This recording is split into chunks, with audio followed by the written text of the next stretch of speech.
Yes, this is John G. Sutton, and here we are. Welcome to Tales from the Jails. And today I'm going to be talking to you about a rather special inmate that I encountered in the block at HM Prison Wormwood Scrubs. And the year was 1976, and I was called to the senior officers unit at the HQ unit, and said, "You've got special duty today, Mr. Sutton. Report to the secure unit on A wing." That was the block, yeah. So it was at the end of A wing. So I went there, nothing about it, just one of them things. That's what you do. Off I went. Uh, Reported to the principal officer in charge of the secure unit. And he said, "You're going to be escorting an inmate today." He said, "You're with him all day. Wherever he goes, you're going there. Wherever he goes, you're going there. You're standing right beside him." He says, "There'll be yourself, and if he has to go out." He said, "Your responsibility is to get the dog handlers. So everywhere he goes outside of this unit, if he has to go anywhere, you get escorted by one of the dog handlers and one of the guard dogs, and at all times there will be yourself and two other uh, strong guards." So they have a strong guard on him, So whoever this was, they didn't tell me who it was, said he's in this cell here. So I went to have a look, said, "That's it, you stick with him, that's your duty all day, yeah." So I went to look at the wing. He's got no cell card. I said, the man's got no cell card. He said, "No, no cell card."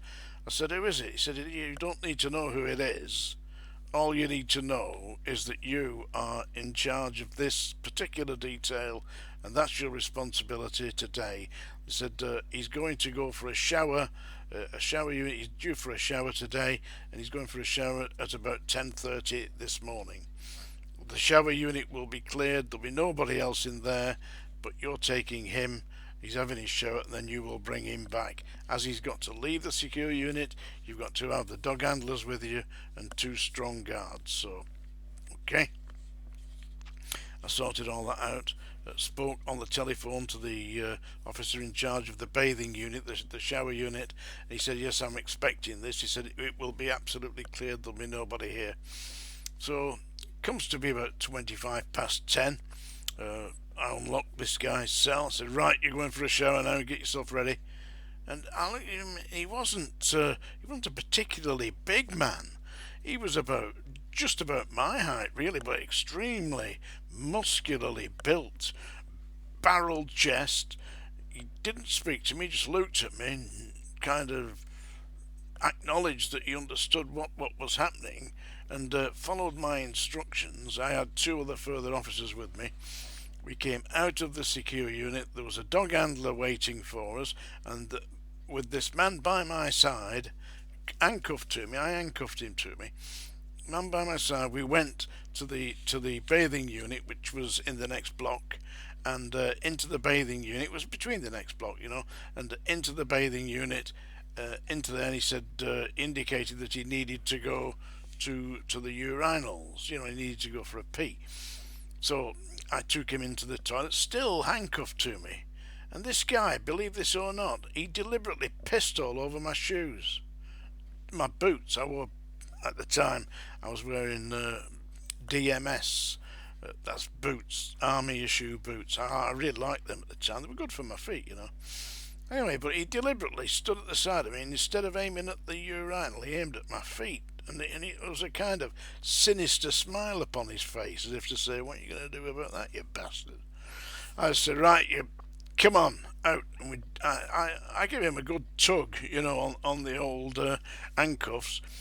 Took him into the shower unit, and no time was he any further away than 6 inches from me, because that's the extent of the cuffs. And I did uncuff him to allow him to have a shower, but I was standing right in front of him, and I had two strong officers immediately behind me, and he was in the shower unit.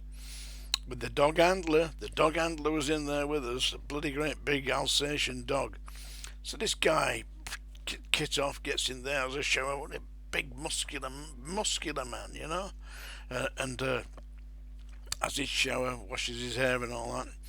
Then dries himself off, gets dressed, and back with the handcuffs, with me, two strong men, and the guard dog, through the prison, back into the block, into the cell, handcuffs off, locked him up, and still never spoke a word to me, never spoke a word to anybody.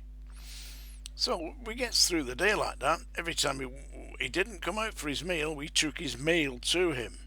Yeah, I opened the door, supervised his meal going in, locked him in, gave him about half an hour or something like that, opened it up, took the tray out, shut the door up, that was it. He had to go to the toilet in the afternoon once again, handcuffed to me. This time I just allowed him to, because he was using the actual toilets, I actually allowed him through with a chain, an extended chain that I allowed him through to allow him a little bit of privacy, not a great deal because he wasn't going anywhere. I was sticking with him, and it got to about 5 o'clock, something like that, when it's time for me to go off shift. So I handed over to the next officer who was taking over from me. He says, "How's it going?" I said, "It's fine. I didn't do anything, I didn't say anything." And they never actually told me the man's name. So I asked one of the staff, on the side, I said, "Come on, who is this guy? He's obviously somebody who's considered to be exceedingly dangerous, for them to do this, because I had never seen that before." And he said, "Well, I'll tell you who it is, but I won't tell you today. I'll tell you when he's gone, because he's leaving tomorrow." I said, "Oh, fair enough." So next day comes along. I actually saw him in the canteen, where he was having a cup of tea and all that. I said, "Come on then," because he was a regular staff on the block. I wasn't. I was just there for the day. I said, "Who the hell was he?" He said it was Carlos the Jackal. Apparently, this maniac who'd been involved in assassination attempts in France had come over to the UK to assassinate somebody, and he'd been found in a hotel in London with his suitcase full of grenades and Kalashnikovs and weapons like that. And the way they'd found him was that the staff in the hotel were cleaning the room, and saw this open suitcase, looked inside it, which it shouldn't have done, but there it was, all these weapons. Of course, everybody came round, dropped on him, snatched him, didn't take him to court, took him straight to Wormwood Scrubs and slung him in the strong box into the block, which is where I saw him the following day. And the day after that, he was out, gone, flown to France. The strange thing was, it was in all the papers. You have a look.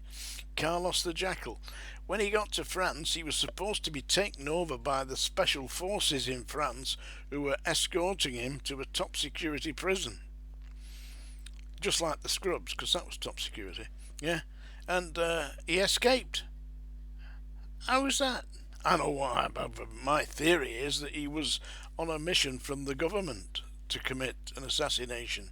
But believe me, I met Carlos the Jackal, and he pissed all over my boots. Tales from the jails. Thank you very much.